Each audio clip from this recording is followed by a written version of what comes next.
Okay, folks, this is Book Talk with Corbin. I'm your host, and this is going to be our Book Talk with Corbin podcast. Please encourage your friends and family members to check us out. We also put this on our YouTube channel. Subscribe, like, and hit that bell notification so that every time we do a great interview like the one we're about to do right now with Jerry T. Miller, you'll be notified about it. Let me give you a little background information here on Mr. Miller. This brother earned his Bachelor of Science in Accounting from the University of Kentucky. He also served on Metro Council, Louisville, Kentucky, from 2011 to 2014. And then in 2014, he was elected to represent the 36th district in the Kentucky House of Representatives. Brother, didn't you just recently won re-election there? I did. It was for my fourth term, which is, so I've been in state legislature for a little over 6 years. Mm-hmm. So I've got another 2-year term, and I can't recall if you mentioned I was a Metro Councilman for 4 years before that. Yes, Metro Council from 2011 to 2014. Yeah, and you also served in the Fletcher administration, didn't you? I did. I was for almost 4 years, and ended that as the Commissioner of Kentucky State Parks. Right. So that was a cool gig. I tell people that's the second best job in government. The first being lieutenant governor. So really? Okay. You have even fewer duties, and nobody reports to you. So. Okay. Can't complain. So if you ever get on, somebody ever wants you to be lieutenant governor with them, take it. So. Okay, sounds good. I'll remember that. And just as a little side personal note, aren't you a little bit of a jazz fan? I like music, just about every genre, except like a techno. I don't like a techno, but okay. But everything else, I'm pretty eclectic in what I listen to. Right. The only reason why I bring that up because I remember you one time saying, and they talked to me about Lionel Hampton. Isn't he a Kentuckian? I think he is. I don't recall. I vaguely remember you talking to me, bring that up. But okay, brother, we got about 15 minutes. I know you're busy, and my video guys always complaining I talk too much. So let's get up and go get that buffet, brother. They're about to open up the Kentucky legislature. What do you think are the top 2 or 3 issues that they're going to be dealing with, or they should be dealing with?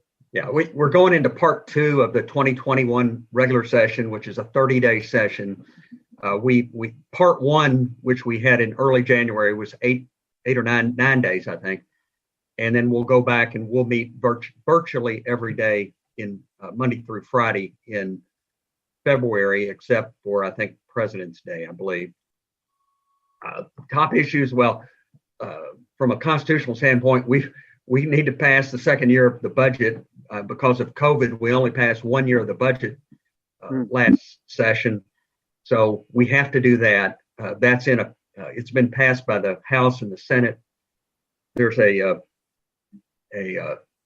reconciliation process that the House leaders and the Senate leaders get together and hammer out what the final bill will look like. And then they'll bring it back to the full House sometime in February. I'm not sure exactly when. That is number one. One of the this isn't necessarily in priority order, but I think there is. Of course, we've done some of the big things. We did some abortion bills early on. We did some other things related to COVID, but we still have to deal with big issue as far as Louisville and Kentucky's concerned is the Supreme Court decision on historical horse racing. That's something that is going to be dealt with. Every day brings a new bill out that somebody's trying to file or has filed or intends to file that will clarify that. I think John Schickel from Northern Kentucky just filed one, but I think the Family Foundation, which of course opposes it, said we may not like it, but the proper way to do it is a constitutional amendment. And they're right. That is the proper way to do it. So I've been a supporter a long time of just take it to the people, let the people vote on it. I mean, it's even if Schickel's bill passes, it's still going to go back to the courts. And a constitutional amendment can't even be voted on by the people until November of 22. So here you've got, a few thousand people going to lose their jobs for a while, plus the impact on the horse industry. So it's a hot topic. It's coming up. Another thing I'd like to see is to try to get something to encourage the administration to get these unemployment benefits paid faster, because we still have tens of thousands of people that are at least think they're going to get an unemployment check. It's been in the process for months.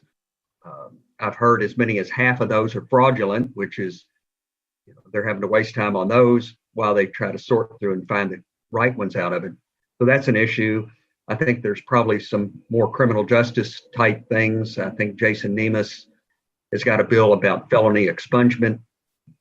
I've supported in the past. I think that's going to be coming through the process.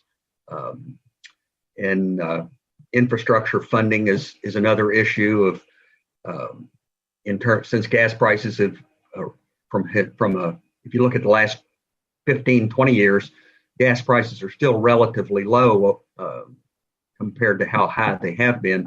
And that impacts our funding to build roads and maintain the roads we have. So that's an issue. I don't know if it's going to be dealt with in this session, but it's a big issue. Mm-hmm. We still have somewhere in the neighborhood of $43 billion of pension liability. It's out there. We've got to deal with it. I'm hopeful that the budget we pass will again fully fund the budget or the requested amount that the pension plans have requested. There is a bill out to on pension reform wouldn't affect existing members, teachers, or existing retirees, but new teachers, it would change the plan they've got. That is a bill that's percolating, and it'll be out there. And there's a move to allow tax credit for donations to a scholarship granting organization.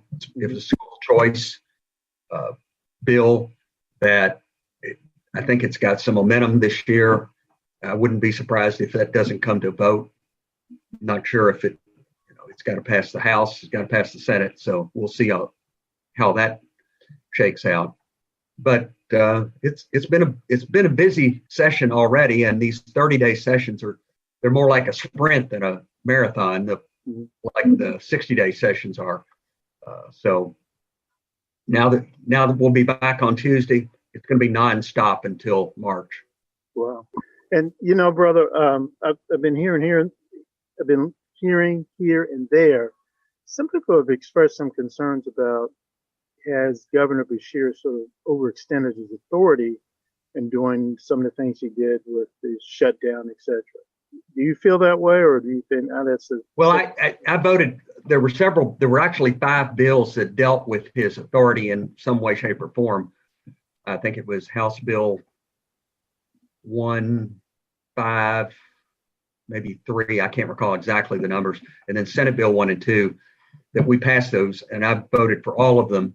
That essentially they make the governor come for an extended, if it's going to be an extended crisis like the one we're in now, the governor has to talk to the legislators, which he's not done at all for the 11 months that we've been in this mess.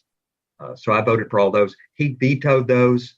So I fully expect that on Tuesday or Wednesday, we'll overturn his vetoes. Mm-hmm. Well, I'm not trying to create any controversy here, but you're telling me that for roughly 11 months, when he was issuing these executive orders, he wasn't picking up the phone and saying to different legislators, "Hey guys, what do you think? Give me your input."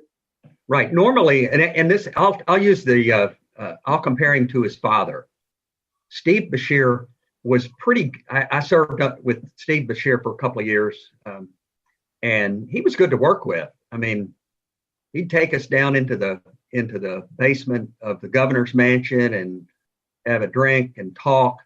And he knew, because he had been a legislator, that government is a team sport. There's no I in government,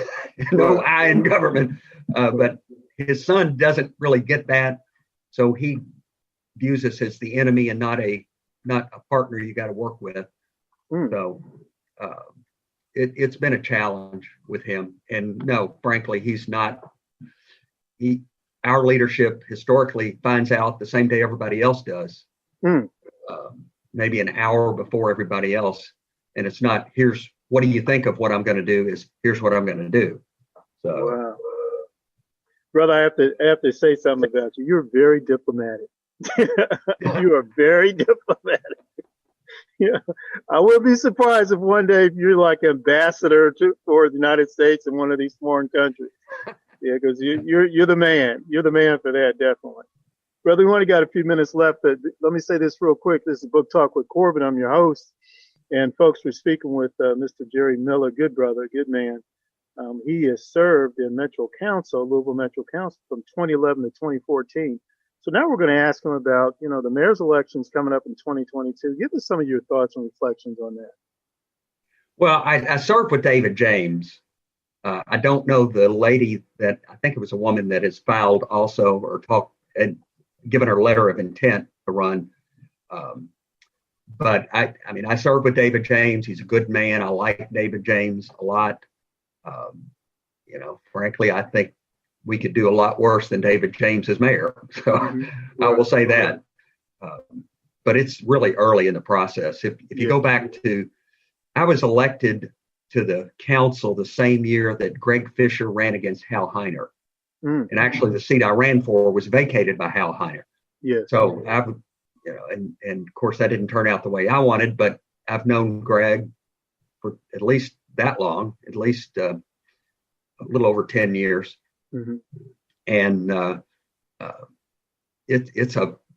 that race, I don't think it really heated up until maybe September of the year before. So we're, rather than 15 months out, we're like 19 months out right now. So it's a little early to see how the field's going to shape up. And I want to say to my listeners here, Mr. Miller is a member of the Republican Party. David James is a member of the Democratic Party. And so I just want to reiterate, explain that to my listeners. And yet you heard how Mr. Miller handled that. Very diplomatic. He didn't engage in any type of character assassination, anything like that. He just sort of put it out there. Hey, this is what I'm thinking. This is what I'm feeling. Here's some of my thoughts. Brother, having said that, do you think that Mayor Fisher could have handled some certain things a little better than what he did? I'm specifically talking about these protests in the street. Well, hindsight's 2020. But it really goes back before that. It goes back all the way when I was a councilman.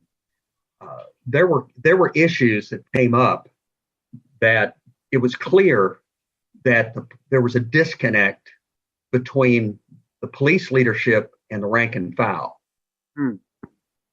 And